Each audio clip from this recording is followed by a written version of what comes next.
राजा ययाति देवयानी वृतांत।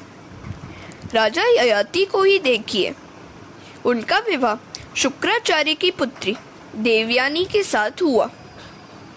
एक बार देवयानी के साथ राजा वृषपर्वा की पुत्री शर्मिष्ठा तथा अन्य कई सखियां स्नानार्थ गई हुई थी। स्नानादि से निवृत्त होने पर जब वे सब वस्त्र पहनने लगी, तब शर्मिष्ठा ने भूल से देवयानी के कपड़े पहन लिए। देवयानी ने क्रोधवश शर्मिष्ठा को बहुत सी जली कटी सुनाई, तो शर्मिष्ठा भी क्रोधित हो गई और उसने देवयानी के वस्त्र छीनकर उसे कुएं में फेंक दिया और सब चल दिए। मृगया के लिए निकला हुआ राजा ययाति वहां आया। उसने कुएं से चीख पुकार सुनी तो देवयानी को बाहर निकाला। देवयानी ने राजा से विवाह करने की इच्छा प्रकट की। इधर शुक्राचार्य ने अपनी पुत्री विषयक समाचार सुने तो वे वृषपर्वा के नगर की ओर चल दिए। उधर से वृषपर्वा भी गुरुजी से क्षमा मांगने के लिए आ गया, तो गुरुजी ने अपनी पुत्री को प्रसन्न करने का प्रस्ताव रखा। देवयानी ने कहा, राजन, मैं विवाह के बाद जहां भी जाऊं, आपकी पुत्री शर्मिष्ठा को मेरी दासी के रूप में आना होगा। शर्मिष्ठा दासी बनकर राजा ययाति के आवास पर आई। शुक्राचार्य ने राजा ययाति से शर्मिष्ठा के साथ विषय सुख भोगने की मनाही की थी। राजा ने शुक्राचार्य की आज्ञा का उल्लंघन किया तो गुरुजी ने उसे वृद्धत्व दे दिया। ययाति ने प्रार्थना करते हुए गुरुजी से पूछा कि उसकी वृद्धावस्था कैसे दूर होगी। शुक्राचार्य ने कहा, यदि तेरी वृद्धावस्था को कोई अपना ले और तुझे अपनी युवावस्था दे, तभी कुछ बात बन पाएगी।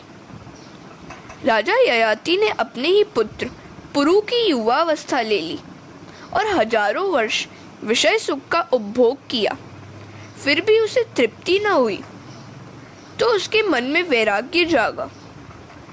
उसने जगत को उपदेश दिया, विषयों को उपभोग करते रहने से काम वासना कभी तृप्त या शांत नहीं होती, किंतु जैसे अग्नि को घी की आहुति और भड़काती है, वैसे ही वासना उग्र होती जाती है।